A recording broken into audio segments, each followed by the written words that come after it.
Good morning, everyone. Thanks for coming to an earlier than usual briefing on this Friday. I have no opening announcements to make, so I'll go straight to questions. Yes, ma'am. Can you talk about how the jobs numbers affect the negotiations on the debt deficit? I think today's disappointing jobs report is a reminder and a call to action. I think it, as the President just said in the Rose Garden, one of the reasons why we need to come together in a bipartisan way to do something significant on deficit reduction and dealing with our long-term debt issues is because we need to put our economy on sounder footing in the 21st century so we can continue to grow and create jobs. One of the reasons why we need to do that in the absolute near term is because there has been some uncertainty created by the doubt around whether or not we would in fact fulfill our obligations, we would in fact raise the debt ceiling. So I think it just adds to the urgency of the moment that the President talked about yesterday and earlier this week about how we need to work hard, work diligently, come together, put our absolutist positions aside and compromise to do something for the American people. What evidence do you have that there's a direct connection between uncertainty and a failure to hire more? Well, I think that there is. There's a lot of economic analysis out there, not just coming from the administration, but in fact disproportionately from outside, that suggests that that this is one cause, and we're not overstating it at all. Look, the President cited a number of issues that have had an impact on growth and job creation, including the situation in Europe, including things completely out of our control like natural disasters, the tsunami and earthquake in Japan that disrupted supply chains and other issues. So one thing we can do something about immediately, clearly, and we are, with great intensity and urgency, is to move these negotiations forward and to reach an agreement. And does it create an argument for including more stimulative measures in the deal like those that the President talked about today? Well, what the President spoke about today were things that Congress can do right now, separately and independently from a deal, or people have talked about, what elements could be included in a deal. I mean, let me just start with some of the things that the President said that we could do right now that aren't being discussed as potential elements of a grand bargain, if you will. Should they be discussed as elements of? Well, patent reform is already there. It's ready to be acted on and could be signed into law. Infrastructure bank, enabling and incentivizing private business to help rebuild our bridges and highways and airports and sewage systems, to put some of these construction workers back to work. That is something that Congress could take action on separately. Obviously, the free trade agreements, the 3 free trade agreements that collectively can create or support 70,000 American jobs could be acted on right now. Those things can be done. The payroll tax cut that the President talked about and that he supports extending so that Americans continue to have more money in their pocket next year and have the certainty of knowing that payroll tax cut will continue into next year, could be acted on, or it could be part of of a bigger agreement.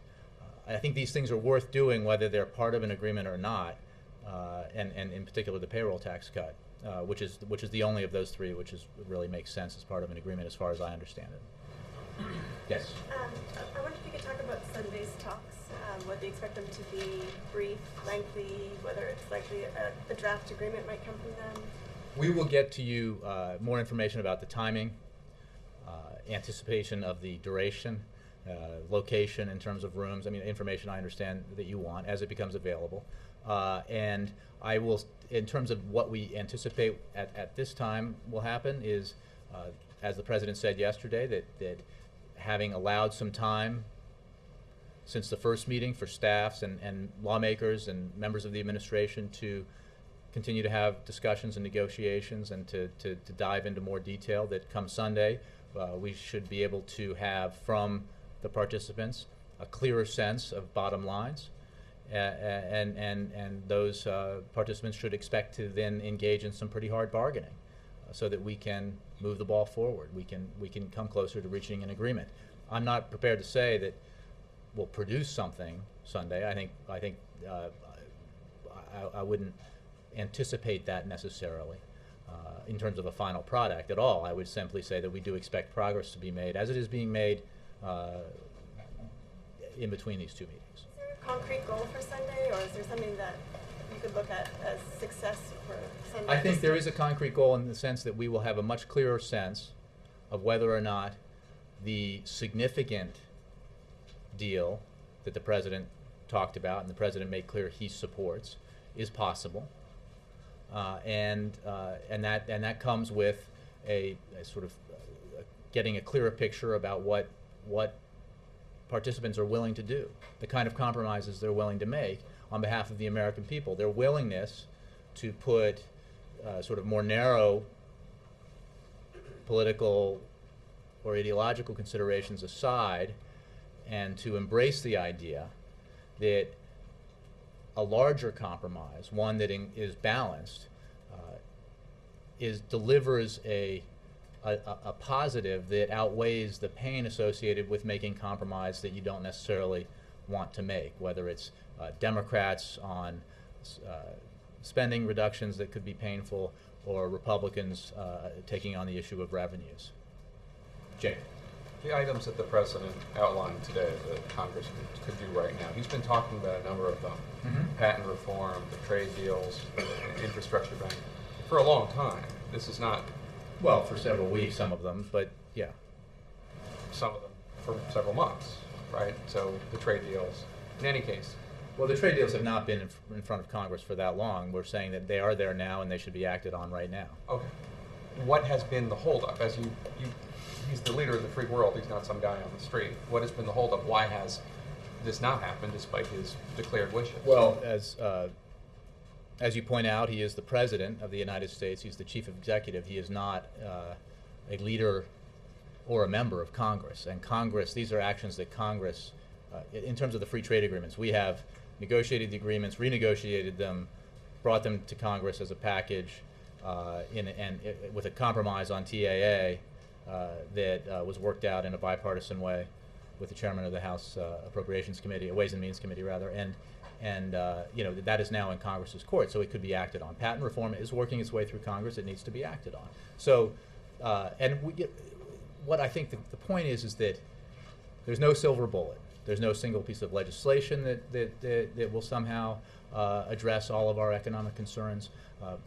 We just need to act continually to take the actions that we can take that will have a positive impact on our economy and job creation. And the four he mentioned are ones that he thinks and that have bipartisan support and therefore could pass and become law relatively easily compared to all the other things that we have to do that are so hard to negotiate. Right, but when the president wants something to pass Congress, and he really wants it, whether it's Wall Street reform or the health care bill or whatever, he has a way of pushing it, of having it happen. What is the White House going to do today to have any of these items acted upon? Well, the president's going to go out to the Rose Garden and call on Congress to act on them. One of the things that the president has that's unique is a rather substantial bully pulpit.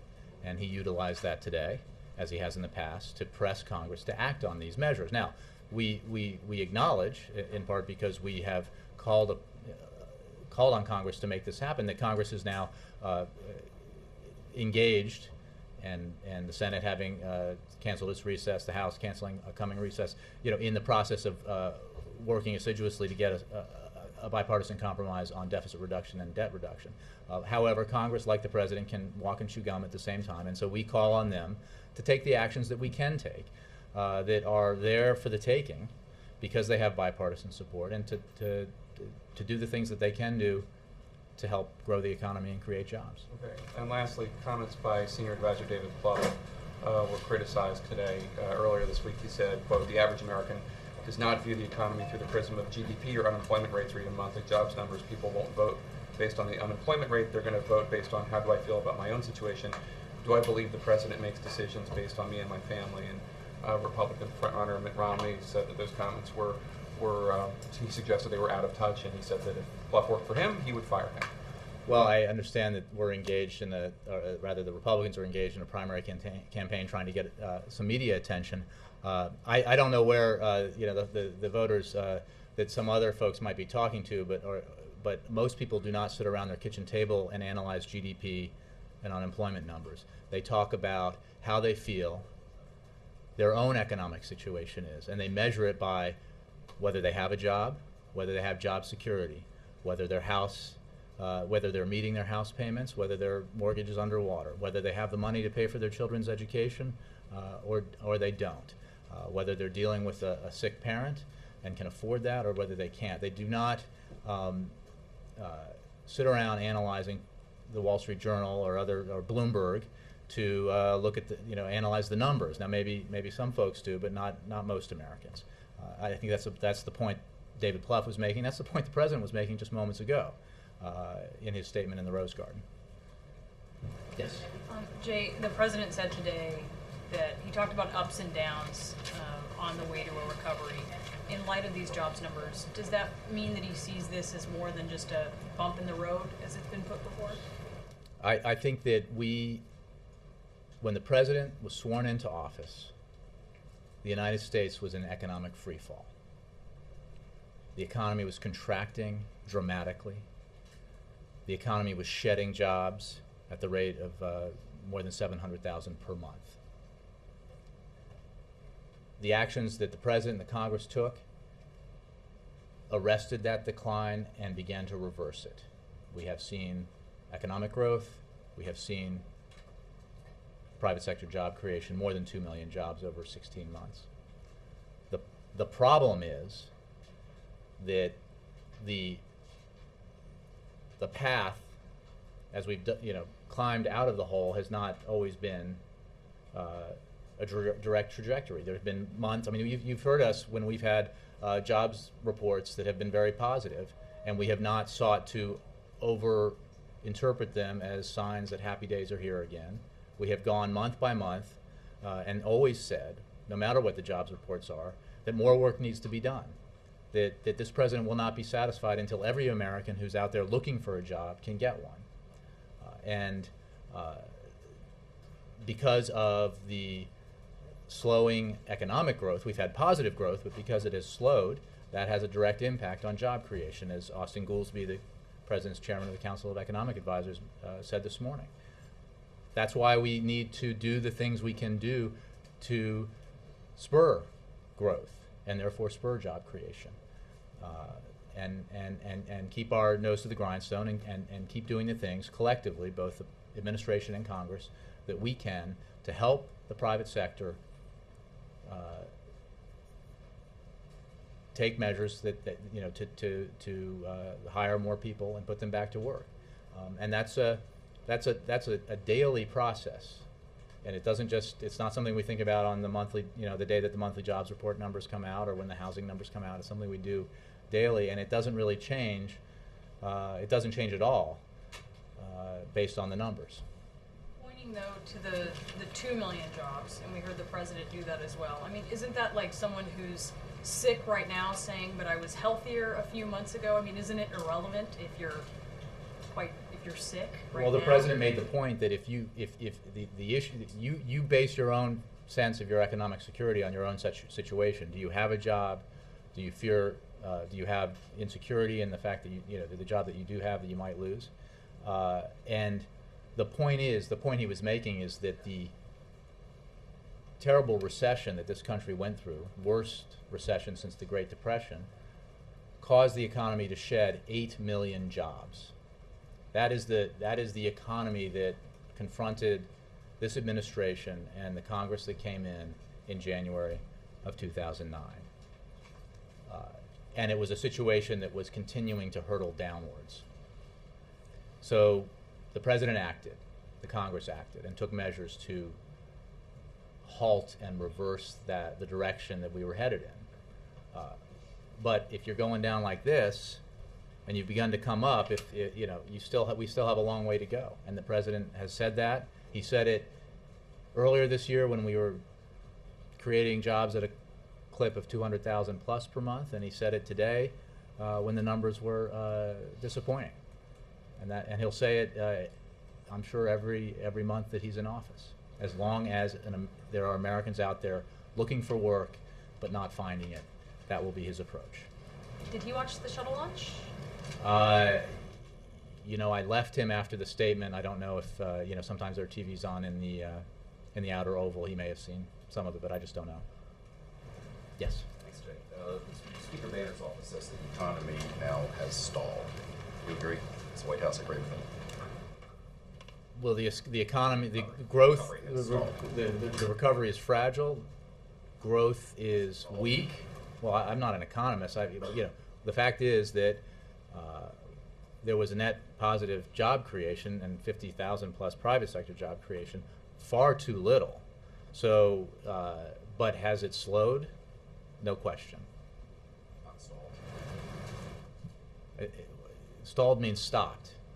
And, you know, I'm not an economist, but the report we saw today showed positive job creation, just disappointingly little positive job creation. Is there anything you can tell us about the staff, the staff work that's going on now? Is this at the chief of staff level, or is it more at the green eye shade level, and are they putting together really specific numbers? Are they putting together a $4 trillion plan and a $2.5 trillion plan? And who's involved? What details can you give us without getting into the substance, of course? Sure. I mean, all the players in this administration are involved. That includes the vice president, the chief of staff, Jack Lew, Gene Sperling, Bruce Reed. They are having conversations with members and staff members on Capitol Hill and sharing information and trading ideas and trying to put together, trying to work out what an agreement might look like, and without going into details about what kinds of information they're trading back and forth, that is what is happening, and what the president asked to happen when after the last meeting of the leaders ended, and that will continue right up, I'm sure, through Sunday when they all gather again here in the White House. And while that's going on, is the president continuing to confer with leaders on the Hill? Well, the House Minority Leader was just here, as you know, so the answer is yes. And I wanted to leave a very important player in all this is Rob Neighbors as well. Right. And is he continuing to confer with Republicans, with Boehner and other Republicans while this goes on? No, I will not answer that with any specifics, except that the president made clear yesterday that he would be engaging in conversations. The House Minority Leader was here. I'm sure he will have other conversations, but I don't have any to read out to you or to preview for you. Thanks. Yeah. Democrats and Republicans each seem to be using the jobs figures today to advance their own positions on dealing with the debt and deficit. Republicans say the figures show it's not the time to raise taxes. Tell me why they're wrong. Well, I think that what you see is obviously lawmakers from both parties have their preferred positions, and what the president has said is that we all need to set aside our absolutist preferred positions and come together and reach a compromise, because that's what the American people expect. I would simply say that there are certainly folks on the other side, and many economists who would say that you have to be very careful about significantly reducing spending at a time of a fragile economic recovery. And this is precisely why the president believes it's so important to do this in a balanced way. Because if it's an imbalanced approach, you risk doing harm to this recovery. You risk slowing down further economic growth. You risk slowing down further job creation. So the president seeks a balanced approach, not for ideological reasons, but because he believes it would be the best for our economy, and he believes that it would be the most fair, because no segment of society, not seniors, not disabled kids and their parents, should bear the brunt of the sacrifice that is required to achieve the kind of deficit reduction we all believe is necessary, the significant deficit reduction that we think, done correctly and done in a balanced way, will actually be positive for the economy. Speaker Boehner today rejected the idea of tying trade adjustment authority to the free trade agreements. He says 4 separate bills. Do you want it attached because you feel it can't pass on its own? Well, the agreement that was presented was worked out in a bipartisan way. Trade Adjustment Authority has been supported by members of both parties for years. And we believe it is very important to provide that kind of assistance to workers who have been displaced by free trade agreements. And that has been a notion supported again by members of both parties for a long time. But not on its own, apparently. I mean, again, the arrangement that has been put forward before Congress was reached in a bipartisan way. So we think that it merits bipartisan support in the whole of Congress. The President's comment about putting out-of-work construction workers back to work rebuilding the infrastructure sounds like another stimulus package, is it? Well, we're talking about an idea that has a lot of bipartisan support, which is an infrastructure bank, which is basically a means of incentivizing private business to build the roads and highways and sewer systems and repair the airports and things. So that is the approach that the President thinks is best, and it happens to be the approach that has significant bipartisan support, in theory at least. Obviously, it takes action by Congress to make it happen. If I can ask one more, tell me why the meeting Sunday is apparently so late, 6 o'clock we're hearing. Is that to put it after? Well, I don't have a time to give you precisely. I mean, maybe you're hearing something about what time frames that are being bandied about. You can just tell me why it's so late. Why? I'm not prepared to acknowledge that it's so late. I think that, you know, a time will be set based on what works in terms of people's schedules and what makes sense in terms of the process that has been ongoing since the last meeting. And we want to make sure that you guys get as much of your Sunday as possible. I'll be here just for the record. Over the course of the last several days, private economists have been upgrading, or towards the optimistic side on the jobs numbers. And today's numbers were not only a disappointment, but a surprise. Was the President surprised? I didn't get that sense. I think that we are very realistic about what what we can forecast and what we can know in advance. The President's very focused on. I mean, we were all aware here that economic growth had slowed. That's been evident in the GDP numbers. We've been aware of all the economic data that's been out there, and it's true that there have been some more positive signs in recent weeks than we had seen in the previous weeks. But this is an imprecise science, and so we don't get too excited about predictions that are positive. Or too distraught about predictions that are negative. We deal with the world as it is and take action accordingly.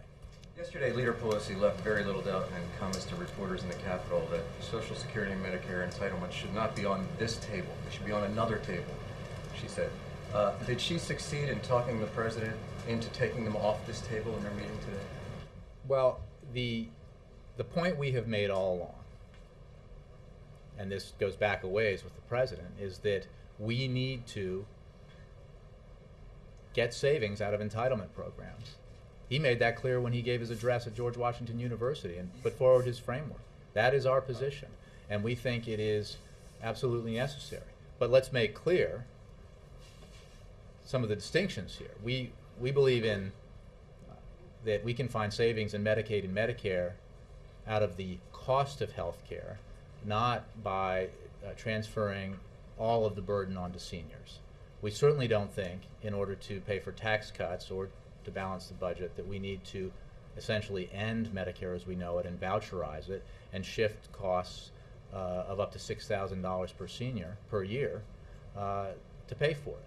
That's not the approach we support, and the President's made that clear since his GW. So we think that we absolutely, the President has made clear that entitlement savings have to be part of a balanced approach. And they will be. So the political pain that the President speaks of, that's the pain that House Democrats are going to be feeling, because they're very upset. Well, I think, God bless you, the short answer to that is yes. That there is no question that that these programs matter a lot to Democrats, as they should, because they matter a lot to the American people.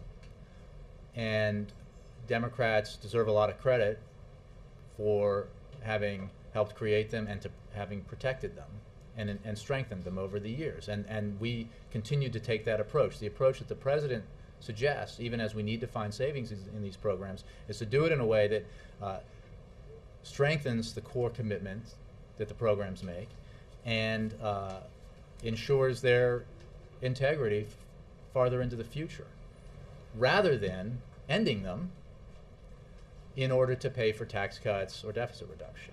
So, but absolutely, there are tough choices here that in a different world we may not make, and we expect Republicans to do the same, to make tough choices that in their perfect world they would not have to make. But we're not in anybody's perfect world. And finally, I probably won't be the only one here on Sunday. So both sides seem to be de-emphasizing or lowering expectations for the outcome of this meeting on Sunday. The speaker, after telling his conference yesterday that it was a 50-50 chance that something will be done in the next few days, today says nothing is imminent. Today you say you'll have a much clearer sense that a deal is possible. Is there a deal possible by Sunday? Well, I've said all along that the parameters of what a deal looks like are pretty clear. There are a lot of pieces to it that have to be worked out, and a lot of disagreements yet to be resolved. And if those disagreements can't be bridged, then a significant deal won't be achieved. The president has made clear that he thinks it's absolutely vital that we do everything we can to try to do that, to try to bridge those disagreements, to accept pain, to accept compromise, and to do it because that's what the American people believe that we should do. So we have been pretty steady, optimistic, while recognizing that a lot of differences have to be bridged. That our position, our cautious optimism hasn't changed in the last 24 hours. It's a make or break weekend. Well, I don't think we have any time to waste. August 2nd looms large, and the fact of that deadline is immutable. And as we discussed yesterday, that you have to work back from that deadline to deal with the actions that Congress needs to take in putting together a package and getting it through Congress. So there's not much cushion. So this weekend is vital to the prospects of achieving an agreement, but that doesn't mean that even if we are to get one, that the T's will be crossed and the I's will be dotted on Sunday. Jay, Yes. just to get a better sense on how things might play out on Sunday, the president has said he wants people to arrive with their bottom line proposals, and then the hard bargaining can start. So will the hard bargaining start on Sunday, or is it just going to be a forum to talk about bottom line proposals and the hard bargaining will start in future days? I think we should accept what the president said. We need to know what people's bottom lines are, and we need to then begin to do the hard bargaining at the leadership level to try to achieve a compromise. On I think. Sunday. Yes. And I'm wondering if what are some examples of absolutist or maximist ideas? Since you use those terms so often. I think we all know what they are, and it's when you say no way, no how, never going to happen on any particular issue that is obviously essential to a balanced approach. No way, no how, nothing on entitlements. No way, no how, nothing on revenues. No way, no how, nothing on defense spending. No way, no how, nothing on non-defense discretionary. Right, there's a constituency for no way, no how in all those groups, and what you get out of all that is nothing. So clearly, that cannot hold. And any balanced approach that takes all of those elements, as it must, to put together a compromise that achieves significant deficit reduction requires enough people who might hold a no way, no how position on one segment of that to accept some compromise that you can build basically a coalition of people willing to come together and pass something into the law. Yeah. Thanks. Does the president believe that raising the debt ceiling will reduce the unemployment rate? The president believes that we need to give certainty to the American people and to the global marketplace about the fact that the United States of America will, as it always has, since its creation, honored its obligations and paid its bills. We also need to give certainty that we are getting our fiscal house in order. And that out of that double-layered certainty, confidence will be created that will help spur economic growth and create jobs. So indirectly. It is, yes, indirect. It is not, this dollar figure of raising the debt ceiling will create a certain number of jobs, obviously. There are other measures we can take, like extending the payroll tax cut, which economists are more able to measure potential impacts on the economy directly, like job creation and economic growth. I might ask you that also. Does the president believe that extending the payroll tax cut will create jobs? Yes. The president spoke the other day at the Twitter town hall about how early underestimating, unless I'm misunderestimating, underestimating the sort of impact and longevity of the housing crisis. So, as part of the negotiations on Sunday or going forward, is he interested in doing something housing specific as part of this broader package, even though it wouldn't have any direct tie on deficit reduction? Is that now in the mix? There has not been, to my knowledge, discussion of housing as part of this. But it is important to caveat that by saying that there's a lot of jigsaw puzzle pieces on the table, then maybe one will fit that has to do with housing. But again, I have not heard that. I think it's important. I'm sure some of you reported on, and if not, read or saw reports about the measures we took yesterday on unemployment, special forbearance to allow people who are unemployed extend the period amount of time that they get forbearance in paying off their mortgage. And this is a measure that we were able to take to deal with the problem the president identified in the Twitter town hall. Again, we should do the things we can do, big and small, that can help the economy grow, help jobs be created, and help alleviate some of the problems we see in the housing market, help people keep their houses. Phil, indulge me, I have one very quick last one. Mm-hmm. Is in fact, as some reports have said, the goal of all of this negotiation in part to put tax reforms in place starting early next year? And if so, what? It wouldn't be the payroll tax, you're looking to extend that. Can you give me a timing on the tax reform piece of ideally what Who you'd said like to the see? tax reform is part of this? You read that somewhere? Yeah. I don't have any further elucidation on that point, and so there's nothing really to say about that, because I think it's speculation about what is or isn't in a package, and whether it includes that element or includes housing or includes other things, because what might have been talked about yesterday may not be talked about tomorrow. Thanks, Jay. The president says everybody in the room agrees that it is essential that the U.S. not default on its debts. It also seems as though everyone agrees that there is something less than 100% chance of a big deal being struck. Mm-hmm. Boehner says 50-50. So what are the possible safety valves or alternatives if the deal is not struck to prevent the U.S. from defaulting on its debts? Well, I think the speaker actually even today made clear that it would be a terrible situation if we failed to raise the debt ceiling and allow the United States to fulfill its obligations, and we obviously agree with that statement. We are aiming high. We're trying to get a big, significant agreement here that significantly reduces the deficit, deals with and addresses our long-term debt issues, and that's the focus that we have right now. When I've been asked in the past about smaller deals, well, two things. One, the president has, as he did the other day, clearly ruled out any sort of short-term solution here. But there are gradations, and the fact that other things could happen does not mean that they should happen, that they are as much as we can do.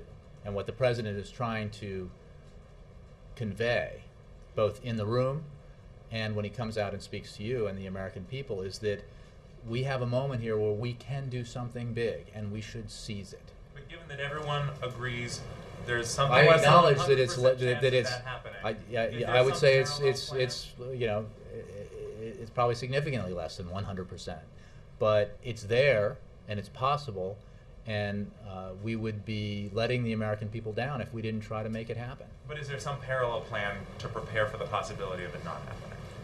Parallel plan in what sense? I mean, Somebody there preparing a are document, smaller negotiating an agreement, there are elements of a deal that obviously would shrink it in size and perhaps make it easier to achieve. Although we would argue that in many ways a bigger deal is more politically palatable because of the, you know, I got into the pain and reward analogy yesterday that everybody, if we are able to achieve something big, everyone, Democrat and Republican, can go out and say, no, I didn't get everything I wanted, and yes, I had to accept things that I didn't want, but look what we did. We achieved something that is really hard to do, significant deficit reduction in the trillions of dollars. We took measures that will have long-term positive effects on our debt to GDP ratio that will put America on much more solid economic footing in the 21st century, and that being able to take credit for that will outweigh the political pain that might be created by the necessity to accept something less than what you wanted. Scott, welcome. Thank you. We missed you yesterday. Yeah, I heard. I'm here now if you need to raise any No, I feel much better. Yeah. Okay, good. Given the House position on the TAA and something that's had Republican support in the past, Congress not moving quickly to make permanent the payroll tax, and something else that would presumably have Republican support. How concerned is the president that the Republicans heading into a re-election year would rather see the president fail on these issues than have the economy improve? Well, I think, and data would support me on this, we're all responsible in Washington for the economy and for taking action to deal with it. And I think that elected officials who are running for office next year will have to answer the question, what did they do to make things better? So we would argue that it is in everyone's political interest to reach a compromise that improves our economic outlook, that puts us on more solid fiscal footing, and allows for greater job creation, and that there is a reward on earth as well as in heaven for doing that. Mr. Lambert. Jay, does the administration believe that projections of reduced expenditures because of the withdrawal from Iraq and the anticipated withdrawal from Afghanistan should be included for purposes of calculating a deficit reduction package? Because if you do put those numbers in, it makes some of these very large top-line figures look even larger. Right. I know the issue that you're talking about, and those numbers are large, and it is important to recognize that this president has withdrawn more than 100,000 troops from Iraq, and he is beginning this month the drawdown of the surge troops in Afghanistan, and there are economic impacts associated with that. The question about how that fits in budgeteering is one that I'm not prepared to answer, and I'm sure that that's a discussion that those who are involved in the negotiations might be having, but I don't have an answer to your question from the podium. Yes. Hey, logistically, sorry. I know we've talked about the issue of timing before, but you've spoken of the necessary lead time in terms of August 2nd and getting a deal at least on its way to Congress. Mm-hmm. As the president begins the hard bargaining phase, if you will, on Sunday, have he and the others agreed on a date, a drop-dead date, whereby they figure they absolutely have to get it done? No. I think that urgency is felt by all, but I'm not aware of a specific date by which they all just walk away and say we failed. No, I think that we're meeting, we're working essentially around the clock, and we're meeting regularly to try to move this thing forward and get it done. Given the recent history, doesn't the lack of that kind of a drop-dead date? Well, there is a drop-dead date, August 2nd, and then people have to be aware of the fact that that some time has to be allowed for Congress to write legislation and pass it. Ann? With this Atlantis shuttle launch about an hour ago, basically the manned space program at NASA is over when this lands. Does the President have any kind of sentimental regrets that this era of space travel is over? What about the arguments of some of the astronauts who were interviewed this morning saying they wish that at least the shuttle had kept going until a new launch vehicle was available? Is it just about money? Well, I think the President honors the shuttle program and the service of everybody who has worked on it over the years. And as you know, he had hoped to see this previous launch, but it was scrubbed while we were down there. The fact is, the President has laid out an ambitious agenda, an ambitious vision for human spaceflight that will take American astronauts beyond where we've been ever before, with the ultimate goal being a human mission to Mars. Well, I think if we knew that, there wouldn't be the challenge, would it? I mean, the fact is that we need to dedicate our resources to answering that question. And the President's vision, negotiated with bipartisan support from Congress, allows NASA to focus its resources on exploration and innovation while leveraging private sector resources to continue taking Americans to the International Space Station in low orbit, Earth orbit, whose mission has been extended until at least 2020. That's the space station. This new strategy means more jobs for the country, more American astronauts in space over the next decade, and more investments in innovation relative to the prior administration's plan. So, contrary to the suggestion that simply by ending the space shuttle program does not, our vision for human space flight is quite expansive. Even though it'll be a decade or so before there are any new launches by the United States. Well, it's hard for me, so far from being either an astronaut or a scientist, to estimate a guess for how long that would take. But it's precisely because, as they did in the 50s and 60s, they had big visions and didn't know how they were, they had a vision of where they wanted to go, but had no idea how to get there yet. We need to have, well, the fact of the matter is, he didn't know how he was going to get there and whether it was possible. If you read the histories. And the point is that with the resources we have, we should be focusing on trying to achieve that goal, and that's what the President believes. No tinge of sentimentality by Well, the I President. haven't talked to him. I know he again has enormous regard for and respect for the program and the participants, and would have liked to have seen it. He was down there with his family, and it's the previous launch. And we obviously wish the current mission all the success. Yes, sir. Thank you, Jay. Several members of Congress on the Republican side in the House have You don't asked... have a question from the Democratic side? Not yet, but the follow-up. They have wondered, has the President absolutely ruled out a balanced budget amendment to the Constitution as something? Because they say that... The President believes very strongly, as a vast majority of right-thinking economists believe, that Congress needs to act, and we need to act to take the measures necessary to deal with our budget deficits and to deal with our long-term debt. This is not a constitutional issue, and the fact is that the balanced budget amendment would be is basically an admission by Congress that they can't do anything, right? And that's not true, as these discussions that we're engaged in right now. And it should not be true, and it's a shame if people actually believe that. So no, we don't support it. So you're saying you're putting that in the category you referred to, no way, no how?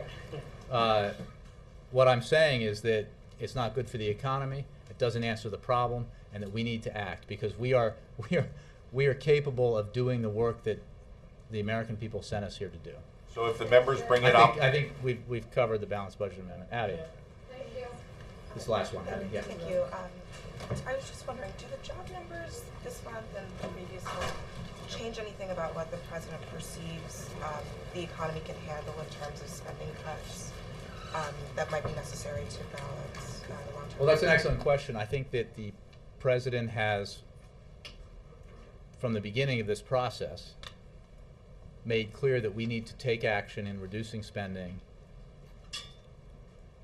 in a careful way, that we should not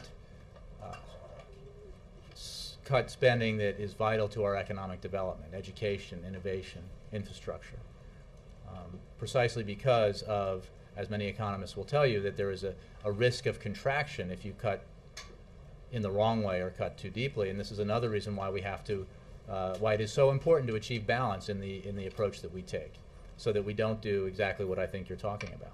So does he believe that this is a little bit different from what it was 2 months ago? No, I think the overall picture is the same, and that is why we need a balanced approach. Thanks. Week ahead? Oh, I'm sorry, I do this every week. Let me read the week ahead.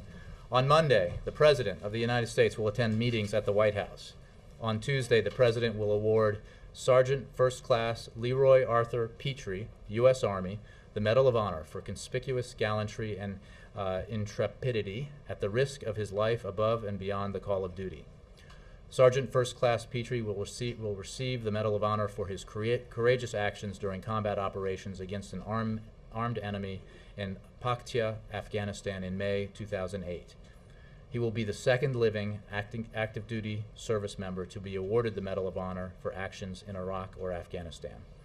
The Vice President and the First Lady will also attend. On Wednesday, Thursday, and Friday, the President will attend meetings at the White House. What time is that meeting on Sunday? We'll get back to you on that. Thanks a lot.